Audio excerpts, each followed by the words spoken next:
So, did you ever hear about the characters of African leaders? African leaders have an obsolete character.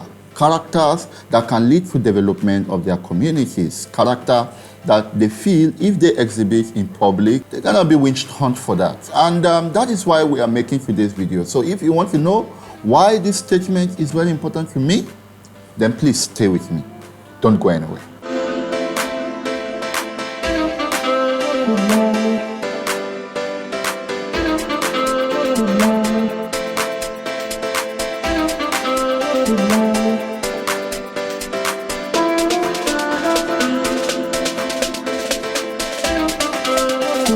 So what's up, my people? Thank you again for coming back to this channel. My name is Joseph Kabulu. I just want to appreciate your effort for always tuning in. I know my fan base is growing and it's growing slow, but I want you, anytime I drop this video, please, I need you to share, because this is the only way we're going to get people, coming back and doing active civic engagement. And that is why this video is set out for you and I to contribute to knowledge base here in Nigeria and Africa at large. And it will also help to even reach Africans in diaspora so that they can also share this video, and then together we can build a community of like minds where we develop Africa and we develop our nations for positive growth. Thank you very much. So if you're yet to subscribe to my channel, please click up the subscribe button, and then don't forget to turn on the notification bell so that when I drop new videos, you'll be the first to know.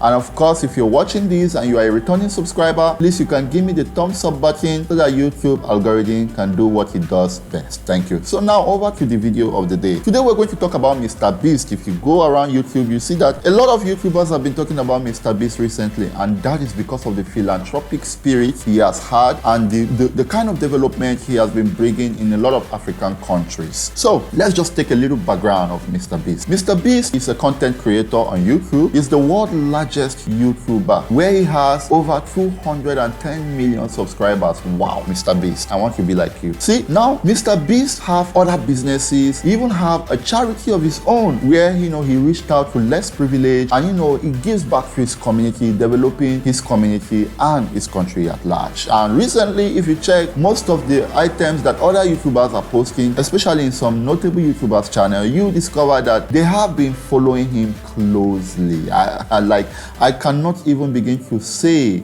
the kind of philanthropic spirit this guy has. He's only 25 years, and he's doing great exploit. I wish I can convert this guy to become a Nigerian, of course, Nigerian, yeah, a Nigerian. A Nigerian. Anyway, if MrBeast were to be a Nigerian, let me hold that thought. This is where your students used to get water from? Yes. This is crazy. Yeah. Students complaining of diarrhea, infections like typhoid, because this is the water we've been using. So we try to treat, but you see, look at it, but at the end of the day, life has to move on. You have to get some water anyway. This situation is obviously extremely sad. These children's lives are being limited and sometimes cut short from being forced to drink unsafe water. But at least for this village, we're gonna put an end to it right now. The point here is MrBeast has gone to a lot of African countries: Kenya, Cameroon, Zimbabwe, Somalia, Uganda, and is building boreholes. Wow. And then we now got some people coming back and they are saying that MrBeast is a racist. Excuse me, I didn't get that right. MrBeast, a racist? How? Somebody who left America and he came down to Africa and is doing what your leader is not doing, and you are calling him a racist. Excuse me, a racist. See, let me put some senses into our African brothers and sisters, especially those who are making this comment. If all these things were to be in place, Adiola Fayehu rightly said that if all these things were in place, then we don't have MrBeast coming down to Africa to, put those things in place. And even with this exemplary movement, these exemplary actions, I believe and I know that our leaders, our African leaders, will be mum. Nothing. They will not say anything. And year in, year out, we have budget allocations going through some of these things that they are supposed to put in place. But we still have a lot of African communities, especially here in Nigeria, depending on streams, depending on, let me don't even go there. So tell me, and you sit down at your comfort zone and you say that MrBeast is a racist. MrBeast is putting up some form of propaganda. Yeah, of course, if he has to do that and development will come to Africa, why not? MrBeast, you're welcome. You can do what you keep on doing. More grease to your elbow. Not all Africans are the same. We are, we got your back, man. That is what I'm trying to say, man. Don't know whether I said that right. We got your back. We got your back, man. We got your back, man. Whichever way it is, we're supposed to be emulating this guy. We're supposed to be giving him, some round of applause for doing what some of these 70 years, 80 years old leaders cannot do. They are very happy. They feel satisfied with what we're doing with the administration of Aswati Bola Ahmed Tinubu. Let me don't even go there.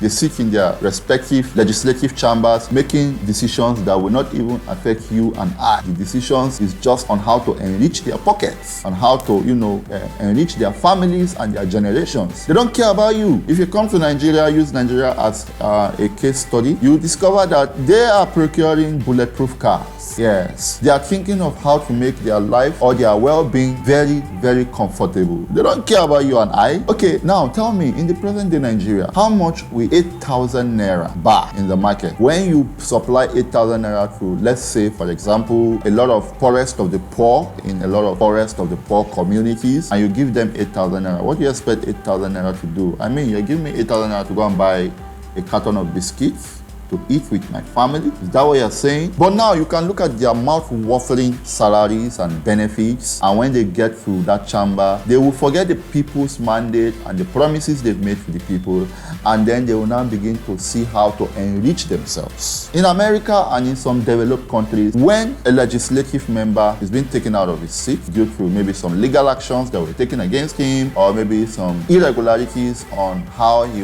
was elected into that position, even though we barely or rarely hear such things like that, they humbly go back and let it go, let it be. But African leaders, no way. They will go and contest it. They will contest it in the court of appeal. They will now go over to the Supreme Court and go and contest it.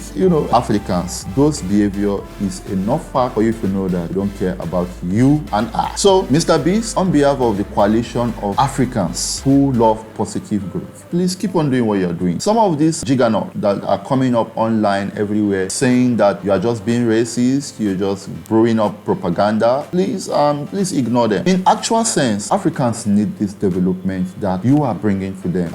We have the money, we have the wealth, yes, but our leaders are embezzling these funds. They are not doing what they ought to do. So every election period is like a gamble where we had to elect a leader who we feel will represent the people at the people's mandate, but by the time they get to that position, they tend to forget about the whole thing and they try to see how they can enrich themselves. So how many leaders today, especially in the legislative quarters, have sponsored a bill? Nobody sponsors bill anymore. They don't sponsor bill. Please, other African nations, my other African viewers who are viewing from other African countries, please don't get me wrong. I'm using Nigeria as a case study here. How many leaders who are at the executive levels doing what they ought to do in terms of development, doing what they ought to do in terms of making the lives of ordinary citizens better, providing accesses to schools, to health, amenities, infrastructures, constructing roads the way they ought to be. That is why I'm in love with Rwanda, and I pray one day I'll visit Rwanda because the president is doing well, and I feel he has the right people around him, and that is why Rwanda is fast growing. But Nigeria, write off. Other African nations, write off.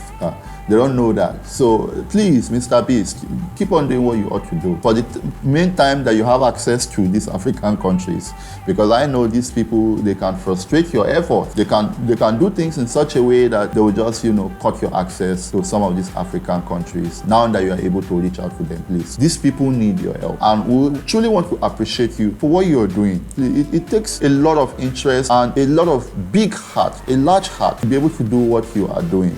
We have more philanthropists than more political leaders who are more than able to do this. So the reverse is the case in Nigeria and other African countries, where we don't have leaders who have the people at their heart. See, please, this video is just a short video. I'm not going to say much. I discovered that a lot of people are dragging this guy, MrBeast. So, did I say something sensible in this video? Please, I still want to solicit for your subscriptions. For a lot of my viewers who are yet to subscribe to my channel, Ejo, Vico, please, to Allah, please, I am begging you, I need these subscriptions, please. When you come across my video, please click the subscription button. You will see it there. When you click the subscription button, then you see a notification bell. You click that notification bell, and then you get alerts on any videos that I drop going on forward. And then anytime you watch my video, please feel free, give me a thumbs up button, and of course comment. I really need to get your opinion on some of these things, and it really guides the way we are shipping content on this channel. So this is the sad reality of Africa. This is the sad reality of Nigeria. So thank you very much for watching today's episode. I remain Joseph Kabulu. Don't touch that dial. Until I see you next time. Bye.